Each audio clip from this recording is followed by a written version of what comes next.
नमस्कार शेतकरी बांधवांनो, स्वागत आहे शेतकरी हप्ता या यूट्यूब चॅनलमध्ये। आज आपण या व्हिडिओच्या मार्फत बघणार आहोत की अतिवृष्टी, पूर आणि पावसामुळे झालेले पिकाचे नुकसान या मध्ये आपले जे अनुदान आहे ते अनुदान आपल्या शेतकऱ्यांच्या खात्यावरती आजपासून जमा होण्याची प्रक्रिया सुरू झालेली आहे। तर एक महाराष्ट्र शासनाचा निर्णय आहे आणि त्या निर्णयावरती आपल्याला जून आणि ऑक्टोबर या 2025 या महिन्यामध्ये ज्या शेतकऱ्यांचे पिकाचे नुकसान झालेले जे अनुदान आहे ते आजपासून आपल्या खात्यावरती जमा होण्याची प्रक्रिया सुरू झालेली आहे। आणि कोणत्या शेतकऱ्यांना हे अनुदान मिळणार आहे, कोणत्या जिल्ह्यामध्ये किती अनुदान मिळणार आहे, या व्हिडिओमध्ये आपण पूर्ण सविस्तर माहिती बघणार आहोत।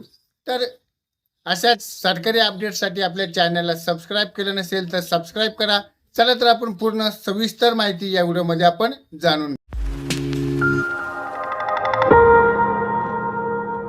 तर राज्यात आपण बघितलं असेल जून आणि ऑक्टोबर 2025 अतिवृष्टीमुळे, पूर, पाऊस, सातत्याने अवकाळी पावसामुळे झालेले पिकाचे नुकसान आपल्याला बाधित झाले शेतकऱ्यांना आता मदत देण्यात आपल्याला ठरवले आहे। आज 7 डिसेंबरचा आहे, आपण 8 डिसेंबरचा पण आपण हा निधी बघणार आहोत। त्यामध्ये आपल्याला अतिवृष्टी, पूर, चक्रीवादळ यासारखे आपत्तीमुळे शेतकऱ्याचे नुकसान झालेल्या पुढील जे हंगामी आहे त्या शेतकऱ्यांसाठी आपल्याला हा निधी मंजूर करण्यात आलेले आहे। यामध्ये बघितलं असेल तुम्ही अतिवृष्टी, पूर, सातत्याने पावसामुळे आपल्याला हा निधी मंजूर करण्यात आलेला आहे।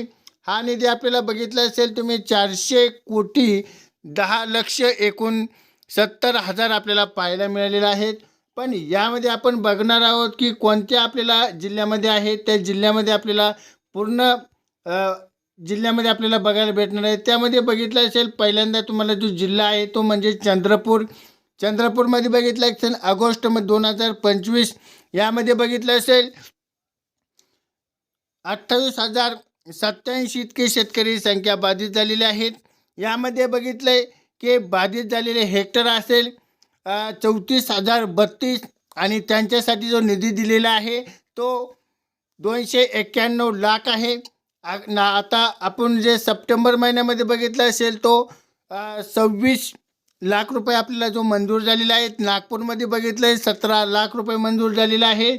आता नागपूर आणि गडचिरोली, भंडारा आणि गोंदियामध्ये बघितलं असेल तुम्हाला जे 20,938.91 आपल्याला इतका निधी हा मंजूर झालेला आहे। अमरावतीमध्ये बघितलं आहे 812 लाख रुपये जो मंजूर झालेला आहे। आता पुणे, कोल्हापूर, सांगली यामध्ये जे तिन्ही जिल्हे आहेत त्या तिन्ही जिल्ह्यामध्ये आपल्याला जो एकूण आकडे मिळालेले आहेत 1,65,00,000 आपल्याला पाहायला मिळालेले आहेत। यामध्ये बघितलं असेल एकूण असतील जे कोकण विभागामध्ये मोडण्यात जाणारे ठाणे, पालघर, रायगड, रत्नागिरी आणि सिंधुदुर्ग आपल्याला यामध्ये एकूण पाहायला मिळाले असेल 48,59,000 आपल्याला इतका निधी मंजूर झालेला आहे।